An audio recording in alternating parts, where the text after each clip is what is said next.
नमस्कार दोस्तों। आज हम लोग एक नया चैप्टर स्टार्ट करने जा रहे हैं जिसका नाम है मॉलिक्यूलर बेसिस ऑफ इनहेरिटेंस। वो क्लास 12th का ये पांचवा चैप्टर है और बहुत ही इम्पोर्टेंट चैप्टर है क्योंकि ये चैप्टर कई जगह पे हमें समझने में कॉन्सेप्ट्स को हेल्प करेगा। जैसे कि जब हम लोग बायोटेक्नोलॉजी पढ़ेंगे, एप्लीकेशंस ऑफ बायोटेक्नोलॉजी पढ़ेंगे, उसमें सारी चीजें जो हमारे पैलिंड्रोमिक सीक्वेंसेस आएंगे या फिर जो हमारे ये प्लाज्मिड्स आएंगे, कैसे डीएनए को कट करते हैं हम लोग, और जो इंडियो न्यूक्लियस एंजाइम्स आएंगे, ये सारी चीजें जो है इसी चैप्टर से वहां से यहाँ से ट्रांसफर होती हैं, कॉन्सेप्ट्स यहाँ से वहां ट्रांसफर होते हैं। तो इसलिए इस चैप्टर को समझना बहुत ज्यादा इंपॉर्टेंट हो जाता है। तो चलिए हम स्टार्ट करते हैं, लेट्स स्टार्ट। तो हम लोग देखते हैं चैप्टर को, मॉलिक्यूलर बेसिस ऑफ इनहेरिटेंस। तो इनहेरिटेंस वर्ड क्या बताता है हमको? Transfer of character, transfer of character.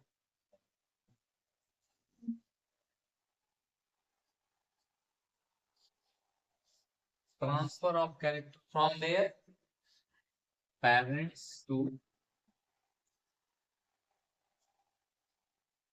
Offspring, और वी कैन से फर्स्ट या parents to next generation, next generation, next generation या अपकमिंग जनरेशन।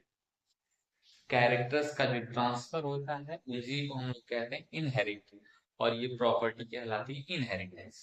अब हम लोग पढ़ना चाह रहे हैं मॉलिक्यूलर बेसिस। इसका मतलब क्या, what is the meaning of molecular basis? तो हमारे बायोलॉजी में जो इनहेरिटेंस को रिस्पॉन्सिबल है, जिसके लिए रिस्पॉन्सिबल है, वो हमारे जेनेटिक मटेरियल है। Genetic material, genetic material are responsible for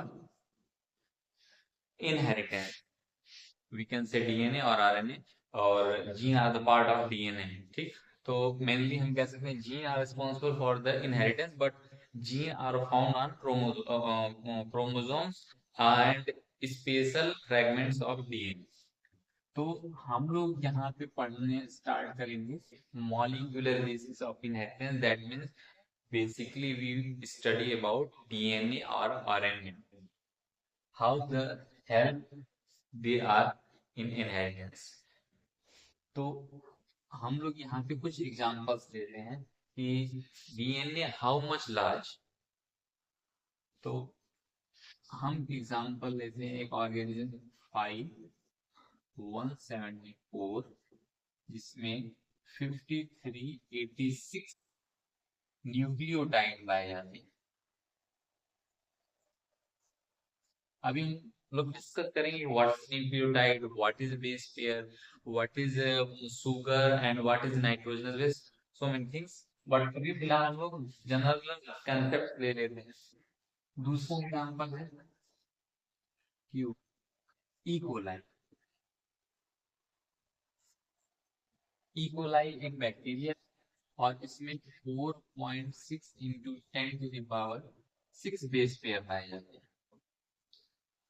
okay, इसी तरह हमारा एक है बैक्टीरियोफेज, वायरस है। इसमें जो हमारे हैं क्रोमोसोम्स पाए जाते हैं 53,806, 53,800, सॉरी 48,502 बेस पेयर्स पाए जाते हैं हमारे, बेस पेयर्स। इसी तरह हमारे ह्यूमन बींग्स में जो है, ह्यूमन बींग्स में जो हमारे नंबर ऑफ बेस पेयर्स हैं, ह्यूमन में जो नंबर ऑफ बेस पेयर्स हैं वो कितने हैं? 6.6 इंटू 10⁻6 बेस पेयर्स पाए जाते हैं। अब जब हमारा हैप्लॉइड कंटेंट होता है, हैप्लॉइड का मतलब जो क्रोमोसोम नंबर हाफ होते हैं, दैट मींस पर एंड ओवन सेल्स, तो वहां पे जो हमारा बेस पेयर है 3.3 इंटू 10⁻9 हो जाता है। ये 9 हो जाता है, 10⁻9 हो जाता है। तो 6.6 इंटू 10⁻⁹ बेस पेयर्स पाए जाएंगे डिप्लॉयड कंटेंट में या डिप्लॉयड सेल में, और हैप्लॉयड सेल में जो पाए जाएंगे 3.3 into 10⁹ chromosomes sorry base pairs पाए जाएंगे। ठीक, तो ये हमारा नंबर ऑफ बेस पेयर्स है या हाउ मच लार्ज और जेनेटिक मटेरियल और जेनेटिक कंटेंट। तो अब हम लोग मेन टॉपिक स्टार्ट करते हैं कि कैसे हमारे डीएनए या आरएनए या जेनेटिक मटेरियल का स्ट्रक्चर क्या है, ये कैसे बनते हैं और ये कैसे हमारे कैरेक्टर्स को एक जनरेशन से दूसरे जनरेशन में ट्रांसफर करने के लिए हेल्प करते हैं, उसको हम लोग समझते हैं।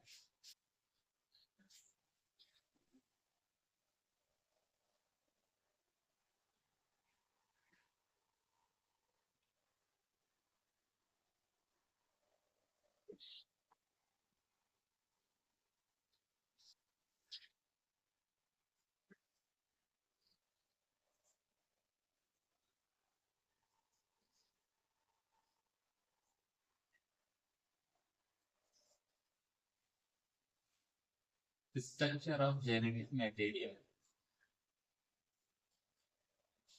तो बेसिकली जो है हम लोग काम की बात पे आते हैं। जेनेटिक मटेरियल हमारा डीएनए भी हो सकता है और आरएनए भी हो सकता है।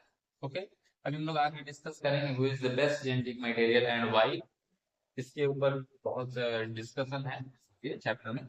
बट अभी फिलहाल हम लोग ये जानते हैं कि डीएनए और आरएनए मानते हैं कि दोनों काम करते हैं। एग्जाम्पल हमने दिया था जैसे बैक्टीरियोफेज जो था, जो बैक्टीरियोफेज था एक वायरस था, उसमें आरएनए जो है कि जेनेटिक मटेरियल के रूप में काम करता है, और ह्यूमन बींग्स के रूप में जो हम लोग हैं उसमें डीएनए जेनेटिक मटेरियल के रूप में काम करता है। ठीक है, तो इसलिए अभी हम लोग इस बात पे नहीं जाएंगे, हम लोग आगे देखते हैं स्ट्रक्चर क्या है and what is the differences between the structure of DNA and RNA. ठीक है, स्ट्रक्चर जो जनरल स्ट्रक्चर जो है कॉमन है दोनों का, जनरल स्ट्रक्चर जो है कॉमन, और वो क्या है डीएनए ऑब्लिक आरएनए जो है, दोनों ही इन चीजों से मिलकर बनते हैं। फर्स्ट वन इज हमारा nitrogenous base,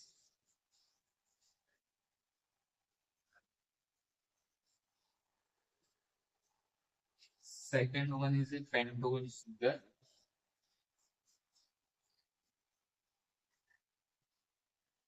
and third one is phosphate group.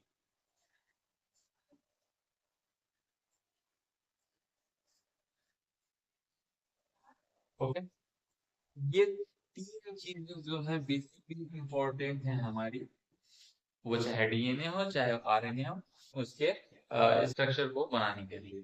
तो अब हम लोग देखते हैं कि डिफरेंसेस क्या है। ये तो दोनों चीज कॉमन चीज है कि नाइट्रोजनस बेस है और पेंटोज शुगर है और फॉस्फेट ग्रुप, ये तीनों में कॉमन है। अब एक एक डिफरेंस देखना स्टार्ट करते हैं। What is the difference between DNA and RNA. तो पहला डिफरेंस नाइट्रोजनस बेस, यहाँ पे देखते हैं। तो नाइट्रोजनस बेस टू टाइप्स के होते हैं, प्यूरिन्स एंड पाइरिमिडीन्स। प्यूरिन्स एंड पाइरिमिडीन्स नाम के दो हमारे नाइट्रोजनस बेस पाए जाते हैं। ओके, तो प्यूरिन्स हमारे आ जाते हैं, उसमें गुआनिन और एडेनिन आता है। ठीक, प्यूरिन जो है उसमें सॉल्ट में लिखते हैं हम लोग उसको ए एंड, ठीक, बट इसका फुल फॉर्म होता है guanine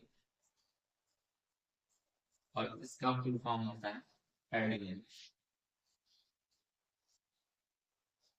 okay, these are the purines, यानी A and G are the purine.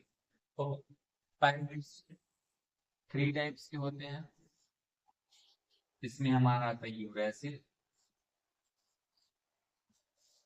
आता है साइटोसिन, आता है इसमें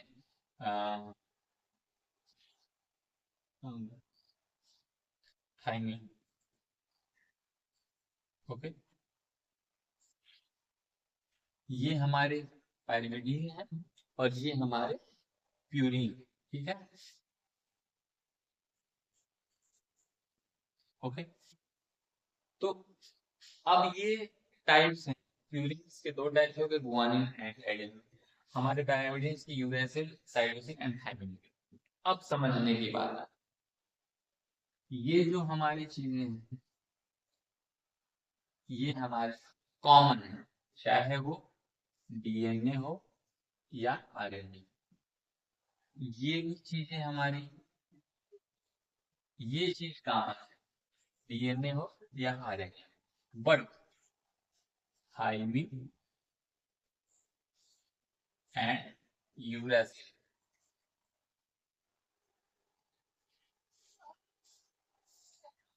these are the basic differences in DNA and RNA। Thymine कहाँ पाया जाएगा? डीएनए में। यूरासिल कहाँ पाया जाएगा? आरएनए। ओके, बाकी सारी चीजें जो डीएनए में, अब यहाँ पे हम लोग डिफरेंस करके लिख लेते हैं अलग अलग, तो समझ में आ जाए।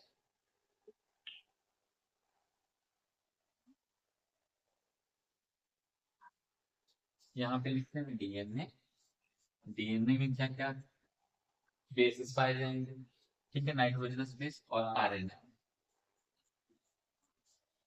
डीएनए में आर जो बेस पाए जाएंगे वो गुआनिन हो सकता है, एडेनिन हो सकता है, ठीक, और थायमिन हो सकता है, और साइटोसिन हो सकता है।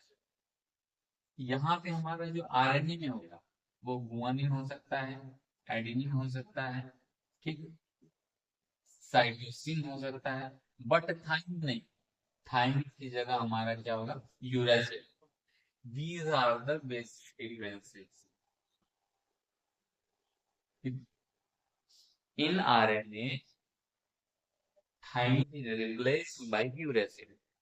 ओके, तो ये हमारा फर्स्ट डिफरेंस क्या होगा? नाइट्रोजनस बेस है, किसमें? आरएनए और डीएनए। ये आरएनए में हमारा पाया जाएगा यूरासिल एंड डीएनए में पाया जाएगा थायमिन। सेकेंड डिफरेंस आता है यहाँ, पेंटोज शुगर, फॉस्फेट ग्रुप दोनों में कॉमन है, यहाँ पे कोई डिफरेंस नहीं, ये दो डिफरेंसेस आ रहे हैं। पेंटोज, तो अब हम लोग देखते हैं पेंटोज शुगर में क्या डिफरेंस।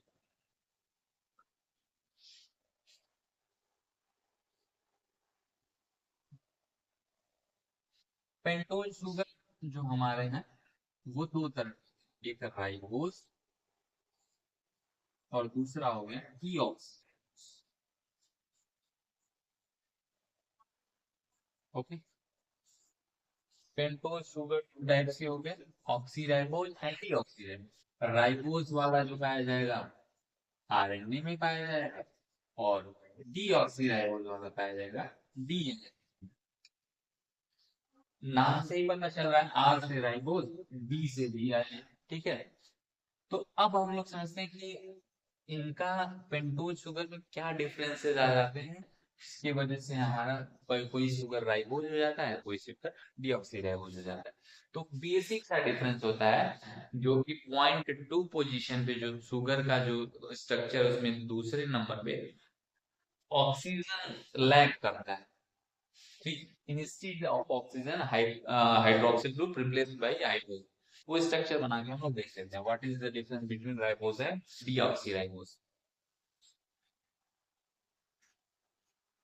तो ये हमारा पेंटोज शुगर है,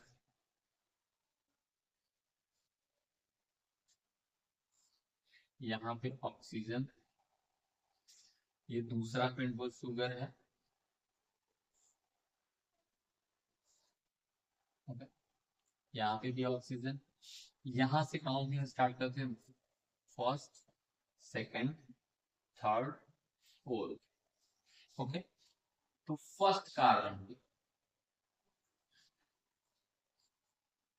ये है हमारा फिगर, यहाँ पे जो है हाइड्रोक्सिल ग्रुप, एंड ये हो गया।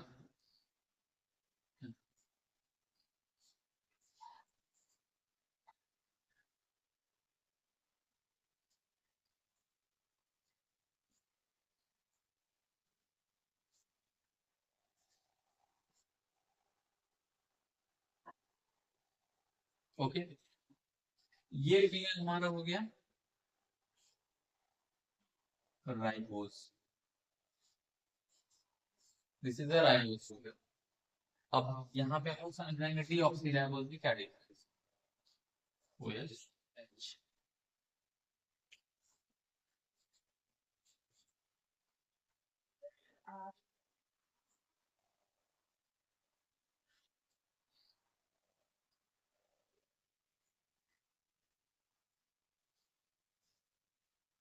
ओके,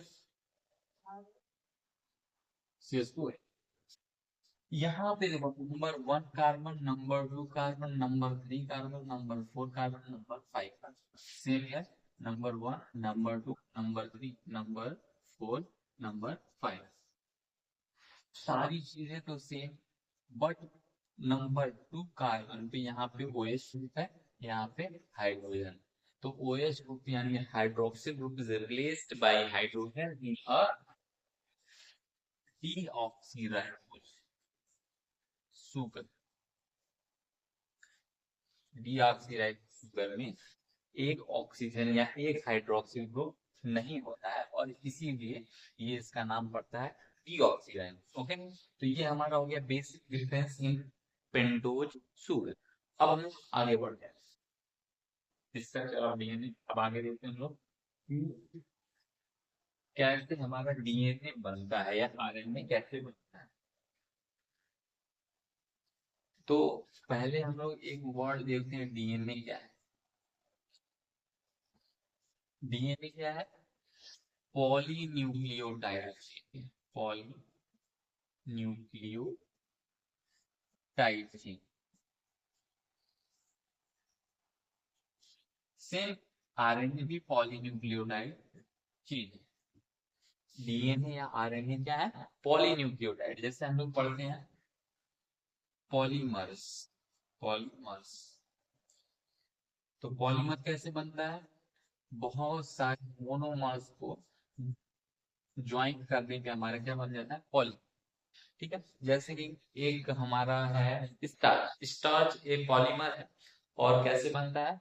ग्लूकोज के रिपीटिशन की वजह से ग्लूकोज मोनोमर हो गया और उसको रिपीट बार बार ऐड करते करते हम लोग क्या बनाते हैं? स्टार्च। और स्टार्च क्या है? पॉलीमर। सेम है कि पॉलीन्यूक्लियोटाइड, तो न्यूक्लियोटाइड का रिपीटेशन बार बार ज्वाइन होने की वजह से पॉलीन्यूक्लियोटाइड बन जाता है। और वो पॉलीन्यूक्लियोटाइड चेन डीएनए हो सकती है या आरएनए हो सकती है, based on the ribose sugar and nitrogenous base. Okay, तो आगे देखते हैं हम लोग। अभी हम लोगों ने देखा कि डीएनए हो या आरएनए हो, उसके लिए तीन चीजें important. First is nitrogenous base, second one is pentose sugar and third one is phosphate group. तो ये कैसे ज्वाइन होते हैं, लिंक कैसे होते हैं, उसको देखिए। जैसे कि हमने यहाँ बताया कि बड़ा फिगर थोड़ा कर लो।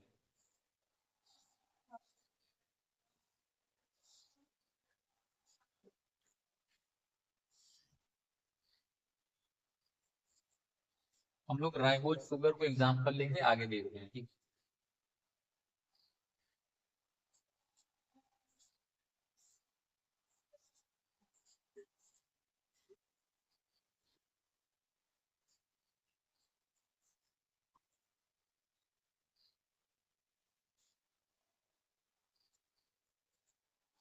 ओके, ये हमारा हो गया पेंटोज शुगर। कौन सा? राइबोज शुगर है जो है, राइबोज शुगर टाइप का, जो कि आरएनए में पाया जाता है, वो वाला शुगर।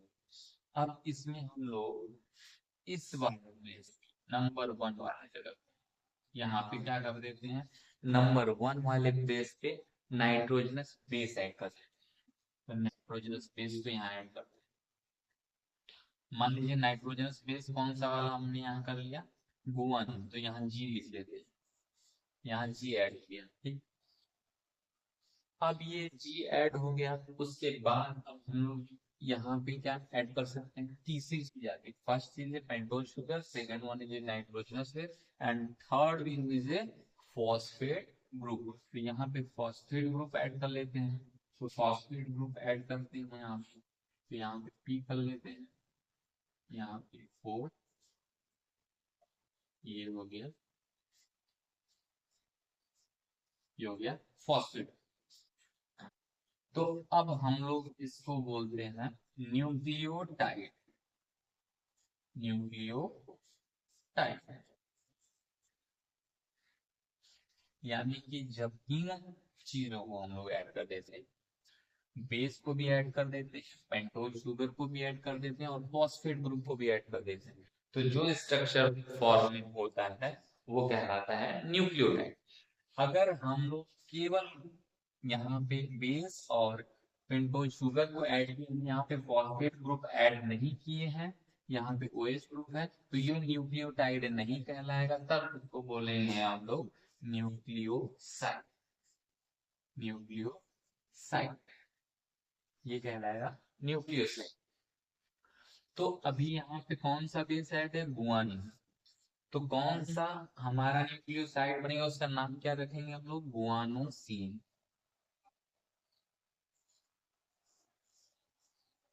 ठीक, इस न्यूक्लियोसाइड का नाम पड़ेगा गुआनोसिन। इसी तरह यहाँ पे अगर ए रहता, ए बेस रहता यानी एडेनिन रहता, तो यहाँ पे एडिनोसिन नाम होता। ऐसे ऐसे हम लोग नेम रखते हैं। ठीक, ऐसे ही अगर हम यहाँ पे फॉस्फेट ग्रुप ऐड कर देते और ये न्यूक्लियोटाइड बन जाता, तो इसकी नेमिंग कैसे होती, तो यहाँ पे हमारा क्या है, फॉस्फेट ग्रुप एक जो एसिडिक नेचर का है, जो कि फॉस्फोरिक एसिड के वजह से यहाँ पे जुड़ा हुआ है या फॉस्फोरिक एसिड से डेराइव है, तो फॉस्फोरिक एसिड से जब डेराइव है तो यहाँ पे नेमिंग में भी हम लोग एसिड, तो जैसे लिख सकते हैं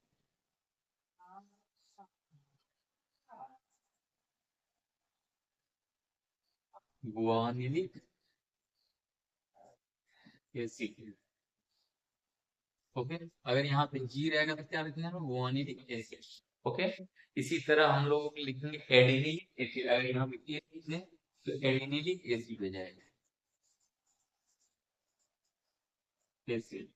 ओके, तो एसिड वर्ड क्यों आ गया, क्योंकि यहाँ पे फॉस्फोरिक एसिड से ही हमारा फॉस्फेट ग्रुप आया है, इसीलिए हम लोग क्या कर रहे हैं, वहां पे एसिड लगा रहे हैं। ठीक है, तो ये हमारा हो गया कि न्यूक्लियोटाइड रहेगा तब क्या नेम रहेगा, न्यूक्लियोसाइड रहेगा तब क्या नेम रहेगा। एक चीज और इम्पोर्टेंट है जो कि हम लोगों को स्ट्रक्चर समझना चाहिए, वो ये है कि यहाँ पे जो फर्स्ट कार्बन से जो हमारा बेस जुड़ रहा है, ये बेस, वो बेस कुछ भी हो सकता है, वो गुआनिन हो सकता है, वो एडेनिन हो सकता है, वो थाइमिन हो सकता है, वो यूरासिल हो सकता है। ओके, थाइमिन नहीं होगा, अगर यहाँ पे राइबोज शुगर है तो थाइमिन की जगह यूरासिल होगा। ठीक है, गुआनिन एडेनिन साइटोसिन हो जाएगा। तो ये चारों बेस अगर ऐड होते हैं तो ये यहाँ पे एन नाइट्रोजन बॉन्ड यहाँ पे बनेगा, कार्बन और नाइट्रोजन के बीच में बॉन्ड होगा। इनका स्ट्रक्चर जो नाइट्रोजनस बेस नाम ही इनका इसीलिए पड़ा क्योंकि ये जो इनका रिंग स्ट्रक्चर है उसमें नाइट्रोजन पाया जाता है, तो उसमें नाइट्रोजन के प्रेजेंस की वजह से यहाँ पे नाइट्रोजन और कार्बन के बीच में बॉन्ड बनता है, और उस बॉन्ड को जो है कि हम लोग एन ग्लाइकोसाइडिक लिंकेज कहते हैं, N glycosidic linkage, N glycosidic linkage, base और कार्बन के बीच में एन ग्लाइकोसाइडिक लिंकेज हो रहा है। ठीक है, एग्जांपल ले लेते हैं, जैसे कि हम लोग एक एग्जांपल ले ही लेते हैं। ठीक है, यहाँ पे हम लोग कोई ऐसा बेस जोड़ देते हैं ना जिसमें हम लोग क्या कर सकते हैं, जैसे मान लो यहाँ पे नाइट्रोजन है, ये हमारा, ठीक है,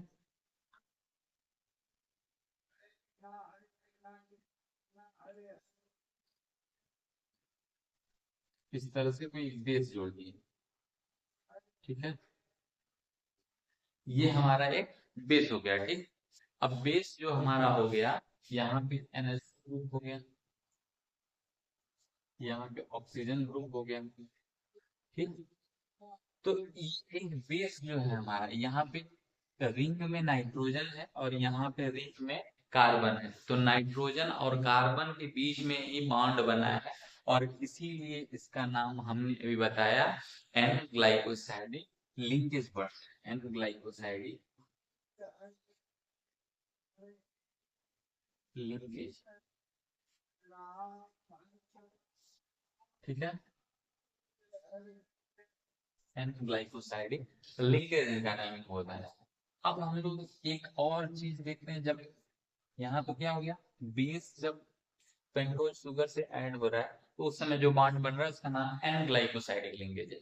अब हम लोग एक न्यूक्लियोटाइड को दूसरे न्यूक्लियोटाइड के साथ जब ऐड करते हैं, यानी कि जब पॉलीमराइजेशन रिएक्शन चल रहा होता है, तो उसमें जो बॉन्ड बनता है उसको बोलते हैं फॉस्फोडाइएस्टर लिंकेज या फॉस्फोडाइएस्टर बॉन्ड। तो उसको देखते हैं हम लोग कैसे वो। पहले तो हम लोगों को समझना पड़ेगा कि एस्टर क्या है। What is it ester? Ester क्या होता है? एसिड और अल्कोहल के बीच में, जनरली हम लोग कह सकते हैं एसिड और अल्कोहल के बीच में जो बॉन्ड बनता है तो वहां पे जो एस्टर फॉर्मेशन होता है। और एग्जांपल जैसे हम लोग देखते हैं फैटी एसिड्स। फैटी एसिड्स जो होते हैं उनके साथ जब अल्कोहल में रिएक्शन करता है तो क्या बना देता है, हमारा बना लेता है एस्टर, और वहां पे H2O रिलीज होता है। जैसे कि मान लीजिए यहाँ पे RCOOH है और प्लस यहाँ पे ROH है, R एल्काइल ग्रुप। ठीक है, तो यहाँ पे अब हमारा जो इन दोनों पे ऐड करने में क्या बनेगा, RCOOR और प्लस H2O रिलीज हो जाएगा। ये OH और यहाँ से ये H दोनों निकल के H2O बना लेते हैं। ओके, तो ये हमारा जो बना है इसी को बोलते हैं एस्टर, इसी को बोलते हैं एस्टर बॉन्ड। ठीक है, या एस्टर बोलते हैं। तो यहाँ पे हमने ये समझा एस्टर क्या है। अब हम लोगों को देखना है फॉस्फोडाइएस्टर क्या है। तो फॉस्फोडाइएस्टर को देखने के लिए हम लोगों को न्यूक्लियोटाइड देखना पड़ेगा, दो न्यूक्लियोटाइड के बीच में एडिशन समझना है।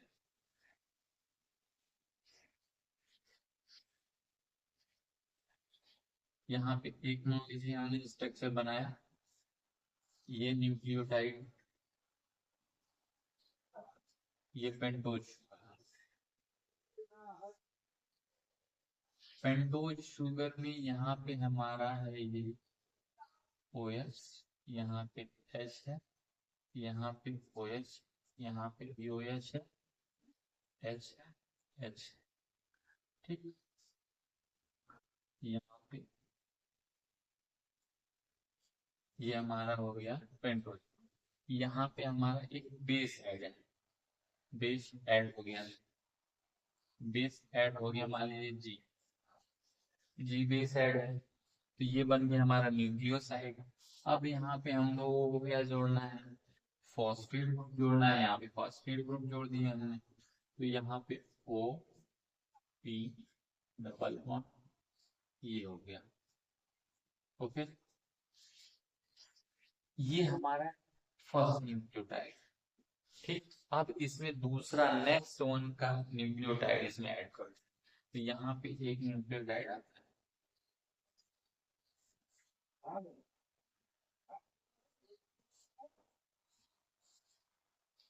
यहाँ पे भी हमारा क्या है, H है। यहाँ पे कोई भी बेस ऐड होगा, मान लीजिए A बेस बेस ऐड होगा, यहाँ वो हो गया, यहाँ पे OH H H OH CH2।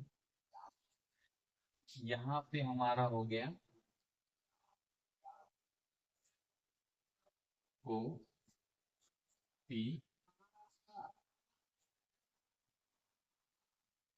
OH।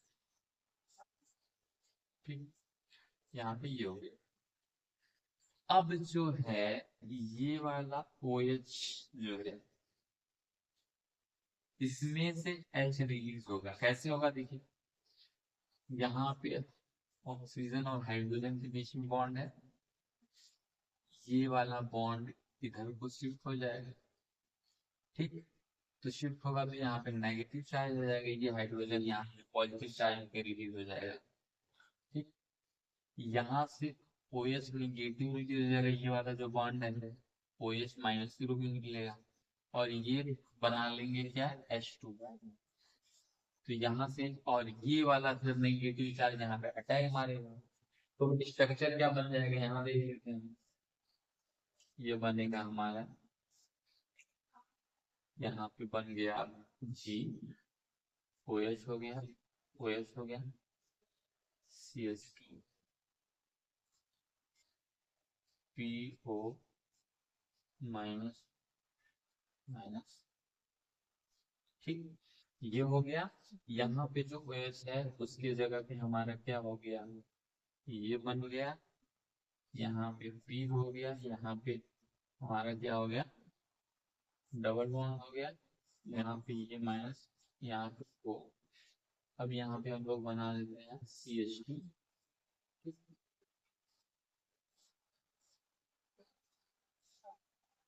ओ एच, ओ एच, यहाँ पे हमारा नीचे क्या था, एडेनिन, ठीक, यहाँ पे ओ। अब समझना है, जो वर्ड में समझाने के लिए इतना स्ट्रक्चर बनाया हूँ, फॉस्फोडाइएस्टर। यहाँ तो हम लोग केवल एस्टर बाउंड पढ़े कि यहाँ पे डाई एस्टर कैसे बनना है, क्योंकि फॉस्फेट ग्रुप है तो वो तो समझ में आ रहा है कि फॉस्फो का एस्टर बन रहा है, लेकिन डाई एस्टर क्यों बन रहा है वो समझना है।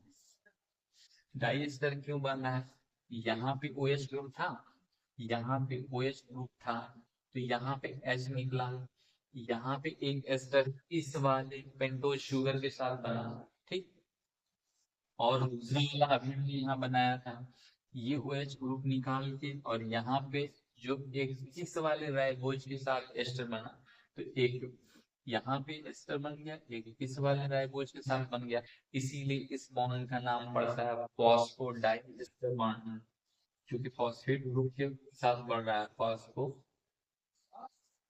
डाइएस्टर बॉन्ड इसका नाम होता है। तो ये चीज हमें समझ में आ गई।